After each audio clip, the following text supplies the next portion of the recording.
my main guitar up until Wednesday, which was 2 nights ago, was this one, which is just a standard stock Gibson Flying V, 2012. I'm not really bothered about years or anything like that. It's just a modern Flying V. It's about 10 years old.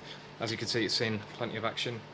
But it's picked up a bit of a weird issue. This seems to be really sensitive to like things like the lights and stuff. It's just a bit noisy. I'm not quite sure what the issue is at the minute, but I've got a backup and I'm using the backup.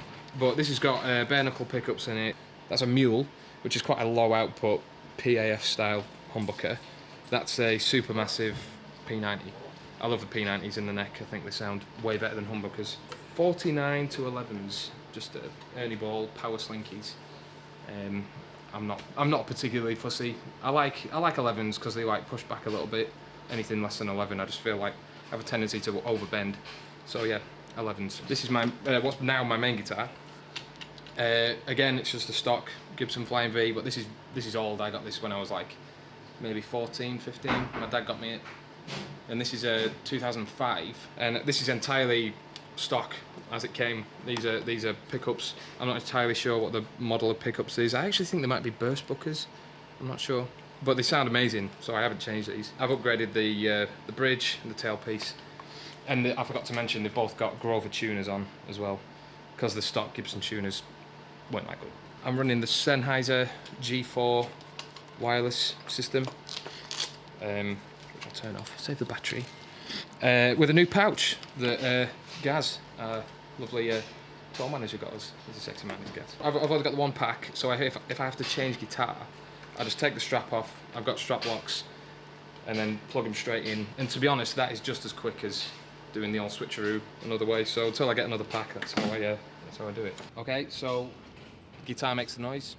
The noise gets sent by magic to this receiver. We had a bit of an issue when we mounted this in this case, in the way that there was some sort of ground loop issue. It was really noisy, so we've had to mount it in using plastic screws, and that seems to have sorted the problem. Everything's isolated, and we don't have that anymore. That goes out to my pedal board, which we'll have a look at in a minute. It then comes back out the pedal board into the amps. I've changed amps so many times over the years, but I'm pretty happy with what we've got at the moment. So I'm actually running the main amp I'm running is this 900, this JCM 900. If you get them set right, they're fine, but then you can move any parameters like ever so slightly, and it just isn't the same at all. But I've actually managed to get this in a real kind of sweet spot, and it sits really well and works really well with what Steve's doing, because he's got such a great mid-range sound. I have to kind of fit around that, which is a good thing. I don't mind.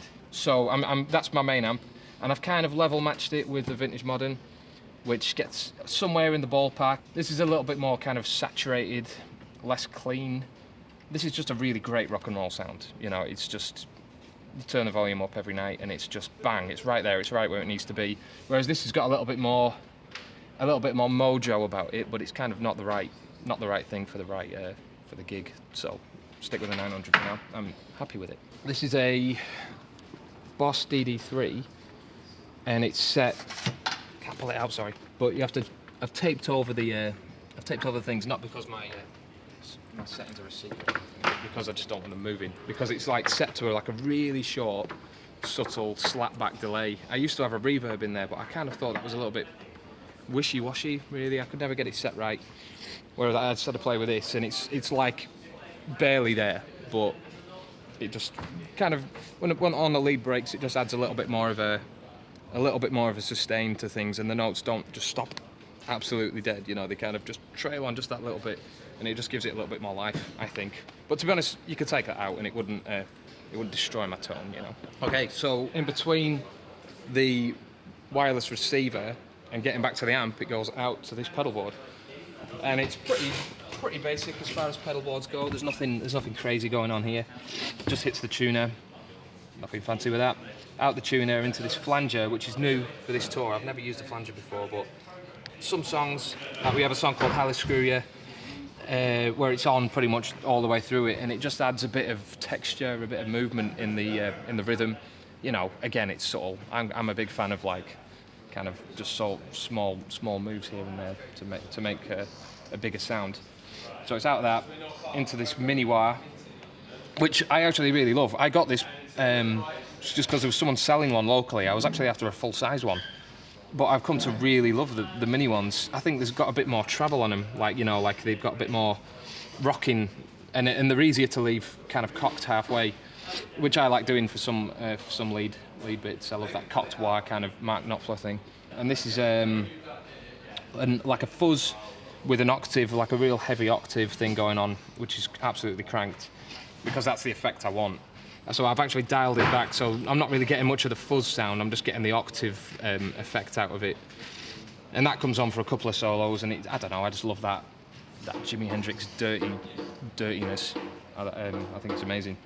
And then my always on pedal, that's why it says on, is a way huge green Rhino, which is just a tube screamer, really, with a few added knobs. I love this knob. It's like a 100 hertz knob, which is like utter mud. It's like completely useless. But when you turn it up a little bit, it just warms up the bottom end of the tone a little bit, which I think is what regular stock tube screamers lack. It's like all in the mids, and especially into a Marshall, I think that just, I don't know, gives it something a bit different to what other tube screamers have. So I love that, and that stays on, that never comes off. Everything else comes on once or twice. Use the wire in a couple of solos, use that in a song, that in a couple of solos. I'm not a big pedal guy, really. I use, again, I can use whatever, really, but I like these Ultex from Dunlop. I like them chunky, and the picks. I like thick picks just because they're a bit easier to grip. I don't want any kind of wackiness, if you know what I mean.